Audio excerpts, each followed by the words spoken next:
de vivre ça, c'est des actes de barbarie. Alors, à 57 ans, Alain Coq a décidé d'arrêter de vivre. En juin dernier, il a adressé une lettre au président de la République avec une demande. Je demande simplement à Monsieur Macron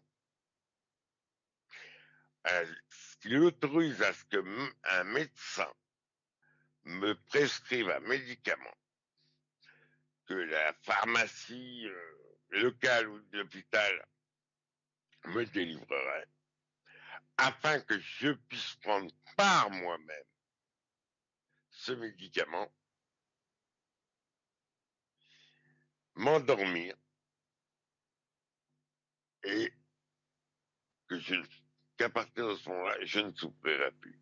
Si Alain Coq en appelle au plus haut sommet de l'État, c'est parce qu'aujourd'hui la loi ne lui permet pas de bénéficier d'un tel médicament.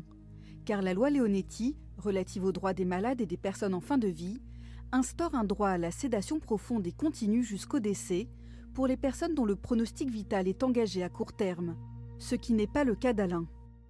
La demande d'Alain Coq est légitime.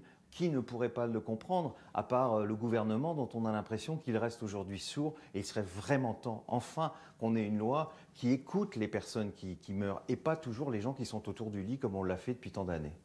Un nouveau plan sur les soins palliatifs et la fin de vie, très attendu par le milieu associatif, pourrait être annoncé prochainement par le ministre de la Santé, Olivier Véran.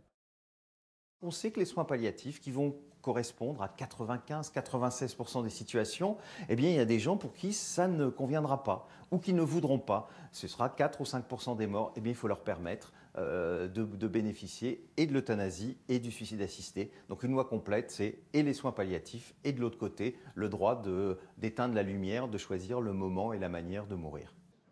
Avec ou sans sédatif, Alain Coq a lui décidé de la date de sa mort. Vendredi 4 septembre, il cessera de s'alimenter, de s'hydrater et de prendre ses traitements. Et il espère que son combat pour le droit de choisir sa mort lui survivra.